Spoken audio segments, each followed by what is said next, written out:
करेंगे। राजस्थान हाईकोर्ट को एक बार फिर बम से उड़ाने की धमकी मिली है। राजस्थान हाईकोर्ट जोधपुर जयपुर पीठ को धमकी मिली है। दोनों पीठ को ईमेल पर बम से उड़ाने की धमकी मिली है। पुलिस और प्रशासन राजस्थान हाईकोर्ट परिसर पहुंच गया है। फिलहाल राजस्थान हाईकोर्ट में सभी एंट्री बंद कर दी गई है। तो एक बार फिर राजस्थान हाईकोर्ट को बम से उड़ाने की धमकी मिली है।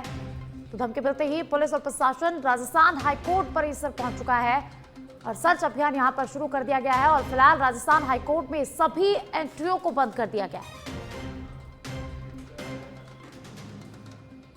तो राजस्थान हाईकोर्ट को आज एक बार फिर बम की धमकी मिली है। ईमेल के जरिए धमकी दी गई है। राजस्थान हाईकोर्ट जोधपुर जयपुर पीठ को बम से उड़ाने की धमकी मिली है।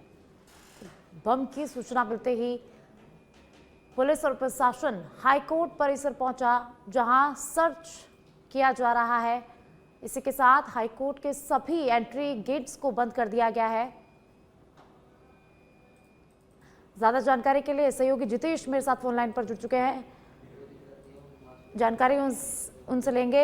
एक बार फिर राजस्थान हाईकोर्ट को बम से उड़ाने की धमकी मिली है। क्या कुछ जानकारी, धमकी भरा मेल कहां से आया, क्या कुछ अपडेट? जी साक्षी, आपको बता दें कि राजस्थान हाईकोर्ट को फिर से एक बार बम से उड़ाने की धमकी मिली है। तो आज सुबह हाईकोर्ट प्रशासन को धमकी भरा ईमेल मिला है, जिसके बाद पुलिस महकमे में हड़कंप मच गया है। सूचना मिलते ही बम स्क्वाड, बम निरोधक डॉग स्क्वाड और पुलिस मौके पर पहुंची और सर्च अभियान वहाँ पे लगातार चलाया गया है। उसके बाद वहाँ पे कुछ भी नहीं मिला, फर्जी ईमेल पाया गया। पर पुलिस ये गहनता से जांच कर रही है कि ईमेल भेजने वाला कौन था, किस कारण से भेजा और किस जगह से ये ईमेल भेजा गया है। इसके बाद जब कुछ नहीं मिला वहाँ पे, जब किसी प्रकार की जो अफवाह थी या बम की जो मेल थी वो फर्जी पाई गई, उसके बाद अदालत जो है नियमित रूप से चालू हो गई है। हालांकि अभी पुलिस वहाँ पे जांच में लगातार लगी हुई है। ईमेल का पता किया जा रहा है और जो कोर्ट की कार्रवाई है नियमित चालू हो गई है। जी साक्षी, बार बार ये धमकियां मिलती है और बार बार देखा जाता है कि ये फर्जी मेल आता है, लेकिन इससे कामकाज पर बहुत फर्क पड़ता है, कामकाज रुक जाता है। तो इस पर जांच होनी चाहिए। दीपेश, साक्षी ये बता दें कि आपको ये बात आज नहीं है, पहले भी, इससे पहले भी कई बार धमकियां मिली है और आज जयपुर को ही नहीं जोधपुर को भी साथ में धमकी दी गई है।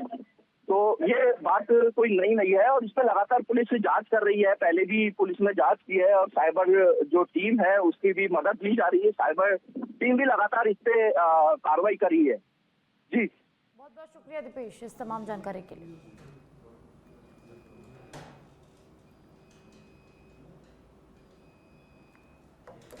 प्रशासन उन्होंने सूचना दी।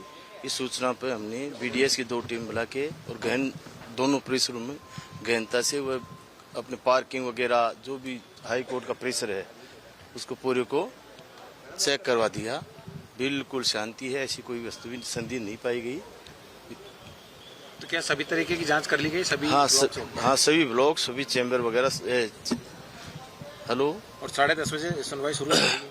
हाँ, कोर्ट टाइम पर 9:30 बजे प्रेस दे दिया था हमने। सर, ईमेल की जांच के लिए कोई एक्सपर्ट वगैरह की राय लिए?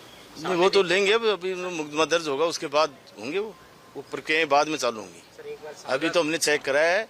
अब एफआईआर दर्ज एक्सपर्ट की टीम और आ रही है, वो करेगी उनकी। सर, एक मिनट सामने देख करके, बिल्कुल सामने देख करके। एक्सपर्ट की टीम कितने बजे तक आएगी? वो किस तरीके की जांच करेगी? वो हर प्रकार मेल से संबंधित वही करेगी। पूरी टेक्निकल डाटा वही करती है। एक बार सामने देखिए। साइबर टीम जो है, साइबर टीम आएगी। एक मिनट सर, किस तरह की थ्रेड थी? कौन सी एजेंसी आई है? किस तरह का सर्च किया? ये सर्च एजेंसी हमारी बीडीएस टीम आई है। बम डिस्पोजल जो आती है, जो बम के बारे में एक्सपर्ट हैं, वो उनको बुलाया था। डॉग स्क्वाड आया था मैं, और मेल से संबंधित जो भी चीज़ है वो हमने चेक करवा दी। उन्होंने सिर्फ मेल में ये कहा गया था कि हम बिल्डिंग को नुकसान करेंगे, जनमानस को नहीं करेंगे। आप इसमें जनमानस तो हमने करवा दी। बैंकॉक में आग का कहर देखने को मिला है। पब में भीषण आग लग गई और इस हादसे में 27 लोगों की मौत हो गई है। कई लोग घायल हुए हैं। कड़ी मशक्कत के बाद आग पर काबू पाया जा सका। तो बैंकॉक में भीषण अग्निकांड हुआ है। तो 27 लोगों की इस हादसे में मौत हो गई है और हादसे में 60 से अधिक लोग झुलस गए हैं। तो आपको बता दें कि कई लोगों के लापता होने की सूचना भी आज सामने आई है। तो हादसे का वीडियो आपकी टेलीविजन स्क्रीन पर देखा जा सकता है। कितना भीषण यह हादसा था और 27 लोगों की इस हादसे में मौके पर ही मौत हो गई है। 60 से ज्यादा लोग इस हादसे में झुलस गए हैं।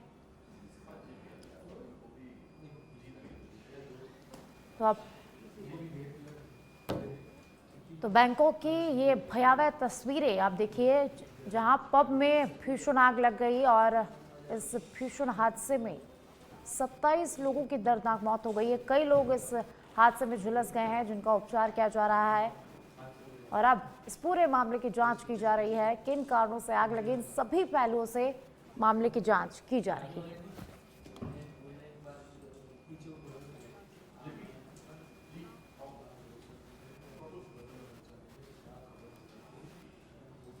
जम्मू कश्मीर के सीएम उमर अब्दुल्ला को लीगल नोटिस भेजा गया है। सीएम उमर अब्दुल्ला को 100 करोड़ रुपए का मानहानि का नोटिस भेजा गया है। बीजेपी पर विधायकों की खरीद फरोख्त के आरोपों को लेकर ये नोटिस दिया गया है और 7 दिन में सीएम उमर अब्दुल्ला से नोटिस का जवाब मांगा गया है।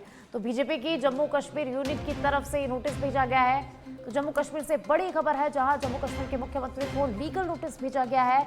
तो मुख्यमंत्री को 100 करोड़ रुपए के मानहानि का नोटिस भेजा गया है और 7 दिन के भीतर जवाब मांगा गया है। तो बीजेपी पर विधायकों की खरीद फरोख्त के आरोपों को लेकर ये नोटिस भेजा गया है और इस नोटिस का 7 दिन के अंदर मुख्यमंत्री से जवाब मांगा गया है। तो बीजेपी की जम्मू कश्मीर यूनिट की तरफ से मुख्यमंत्री को नोटिस भेजा गया है।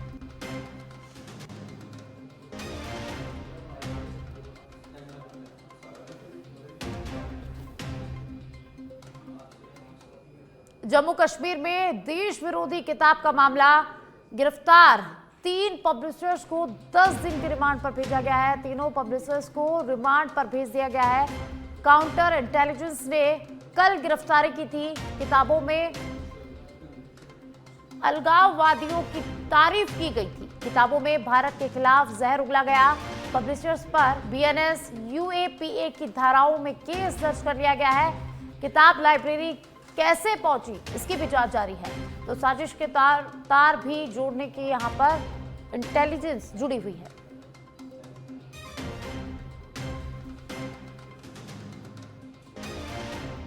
जम्मू कश्मीर से खबर है, जहां 10 पब्लिशर्स को रिमांड पर भेज दिया गया है। सोशल मीडिया पोस्ट से ट्रंप की ईरान को धमकी। ट्रंप ने जारी की यूएस के लड़ाकू विमानों की तस्वीरें। F-22 B-1 B-2 विमानों की तस्वीरें साझा की है ट्रंप ने। हमलों के दौरान अमेरिकी राष्ट्रपति का बड़ा बयान सामने आया। हमने ईरान पर भीषण बमबारी की, डोनाल्ड ट्रंप ने कहा है। तो F-22 B-1 B-2 विमानों की तस्वीरें राष्ट्रपति डोनाल्ड ट्रंप ने साझा की है। हमलों के दौरान अमेरिकी राष्ट्रपति का बड़ा बयान सामने आया है। राष्ट्रपति डोनाल्ड ट्रंप ने कहा कि हमने ईरान पर भीषण बमबारी की है।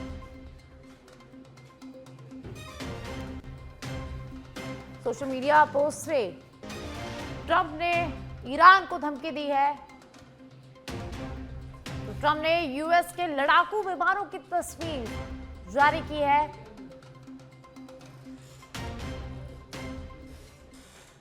राष्ट्रीय टीबी रोग मुक्ति को लेकर बैठक होने वाली है। राज्यपाल हरिभाऊ बागड़े की अध्यक्षता में यह महत्वपूर्ण बैठक होगी। लोक भवन में दोपहर 12:30 बजे बैठक प्रस्तावित है। बैठक में पोषण किट वितरित करने का भी कार्यक्रम है।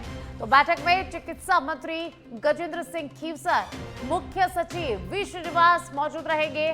पीएचएस गायत्री राठौड़, निदेशक जन स्वास्थ्य डॉक्टर रवि प्रकाश शर्मा भी इसमें उपस्थित रहेंगे और इसके अलावा उच्च शिक्षा, युवा मामले और खेल, जनजाति क्षेत्रीय विकास विभाग, खान, सामाजिक न्याय और अधिकारिता विभाग, ग्रामीण विकास, पंचायती राज, स्कूल शिक्षा समेत 2 दर्जन विभागों के अधिकारी इस महत्वपूर्ण बैठक में मौजूद रहेंगे।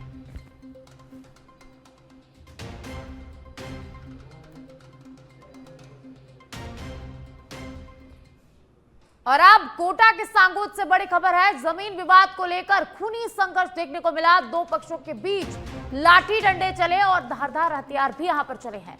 तो झगड़े में एक पक्ष के 6 लोग घायल हो गए हैं।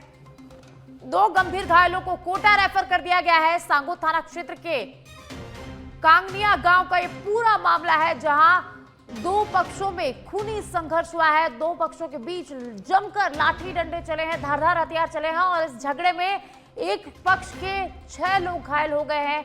2 गंभीर घायलों को कोटा रेफर कर दिया गया है। सांगो थाना क्षेत्र के कांगनिया गांव का ये पूरा मामला है और अब पुलिस पूरे मामले की जांच में जुटी हुई है।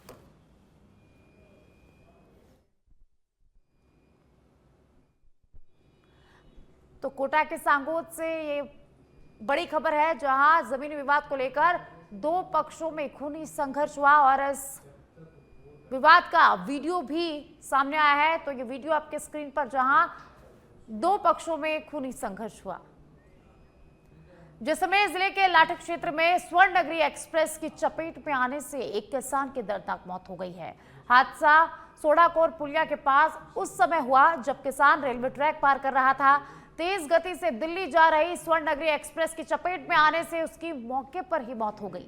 सूचना मिलते ही रेलवे अधिकारी और स्थानीय पुलिस घटनास्थल पर पहुंचे और शव को कब्जे में लेकर लाठी रेलवे स्टेशन पहुंचाया। मृतक की पहचान चांदन निवासी शैतान राम के रूप में हुई है। पुलिस ने परिजनों को सूचना देकर मामला दर्ज कर मामले की जांच शुरू कर दी है।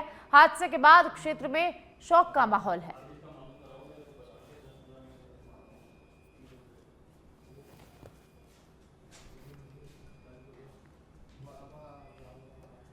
श्रीगंगानगर जिले के रायसिंह नगर क्षेत्र के भोमपुरा गांव में ग्रामीणों ने अपनी विभिन्न मांगों को लेकर ग्राम पंचायत कार्यालय पर तालाबंदी कर दी और राज्य सरकार के ग्रामीण सेवा शिविर का बहिष्कार कर दिया। ग्रामीणों का कहना है कि श्मशान भूमि के लिए स्वीकृत रास्ता, हड्डा रोडी के लिए भूमि आवंटन सहित कई मांगों को लेकर प्रशासन को पहले ही चेतावनी दी गई थी, लेकिन कोई समाधान नहीं हुआ है। ग्रामीणों ने प्रशासन पर लगातार अनदेखी और गुमराह करने का आरोप लगाया। विरोध स्वरूप अधिकारियों को गांव में प्रवेश नहीं देने का भी सामूहिक निर्णय लिया गया है। सूचना के बावजूद मौके पर प्रशासनिक अधिकारी नहीं पहुंचे हैं, जिससे ग्रामीणों में भारी आक्रोश है। आज ग्राम पंचायत भोमपुरा में ग्रामीण सेवा शिविर का ग्रामवासियों द्वारा विरोध किया जा रहा है, जिसमें मूल जो हमारी मांगे है वो ये है कि 3 साल से हम प्रयासरत हैं, न तो हमारे शमशान के लिए कोई स्वीकृत रास्ता है और न ही गांव में बहुत बड़ी समस्या जो हड्डारोड़ी की है, मृत पशुओं का निस्तारण करने में बहुत ही समस्या आ रही है वो है। और तीसरा है हमारा वाटर वर्क्स निर्माण। वाटर वर्क्स के लिए चक 48 NP के मरबा नंबर 1 के किला नंबर 25 में, जो कि रकबा राजबड़ा है, उसके लिए हमने कई बार प्रार्थना पत्र उपखंड अधिकारी राइसनगर को दिए और श्रीमान जिला कलेक्टर तक फाइल पहुंची, लेकिन ये कह करके वापस बताई गई कि इसके लिए रास्ता स्वीकृत करें और रास्ता उपखंड अधिकारी ने आज दिनांक तक नहीं किया। हमने 50 बार SDM साहब से मिलकर ये गुहार लगाई, लेकिन हमारी कहीं भी सुनवाई नहीं हुई। इसलिए मजबूरन हमें आज ये ग्रामीण सेवा शिविर का विरोध करना पड़ रहा है और ग्रामवासी धरने पर बैठे हुए हैं। आज जालोर जिले के सांचौर क्षेत्र के राजकीय उच्च माध्यमिक विद्यालय कुड़ंकी में शिक्षकों की भारी कमी को लेकर ग्रामीणों और विद्यार्थियों ने विद्यालय के मुख्य द्वार पर ताला लगाकर धरना शुरू कर दिया है। प्रदर्शनकारियों का कहना है कि विद्यालय की 12 कक्षाओं में अध्ययनरत 285 विद्यार्थियों की पढ़ाई केवल 2 शिक्षकों के भरोसे चल रही है। उनका आरोप है कि विद्यालय में न तो वरिष्ठ अध्यापक है और न ही व्याख्याता के पद स्वीकृत है, जिससे विद्यार्थियों की शिक्षा यहां पर प्रभावित हो रही है। ग्रामीणों ने शिक्षा विभाग से तत्काल पर्याप्त शिक्षकों की नियुक्ति की मांग करते हुए चेतावनी दी है कि मांग पूरी नहीं होने तक उनका आंदोलन जारी रहेगा।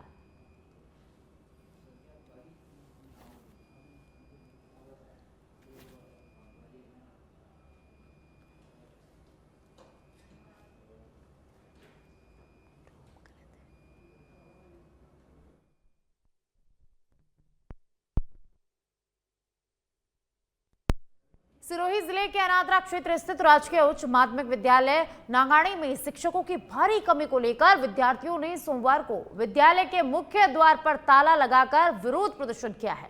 हाल ही में 5 शिक्षकों के तबादले के बाद करीब 600 विद्यार्थियों की पढ़ाई की जिम्मेदारी केवल 5 शिक्षकों पर आ गई है। छात्रों का कहना है कि पर्याप्त शिक्षक नहीं होने से नियमित कक्षाएं संचालित नहीं हो पा रही हैं, जिससे उनकी पढ़ाई प्रभावित हो रही है।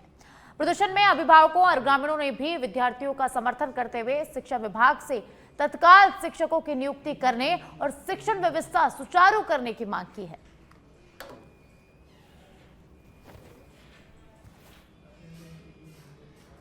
भरतपुर जिले के बयाना में एक उपभोक्ता ने पैक बंद हल्दी के पैकेट में सूखी छिपकली मिलने का दावा किया है, जिसके बाद खाद्य उत्पादों की गुणवत्ता और पैकिंग प्रक्रिया पर सवाल खड़े हो गए हैं। बक्सरिया गली निवासी सुकंत कुमार सोनी का कहना है कि उन्होंने स्थानीय दुकान से खरीदे गए हल्दी के पैकेट को घर पर खोलने पर उसमें सूखी छिपकली देखी, जिसका वीडियो भी बनाया गया है।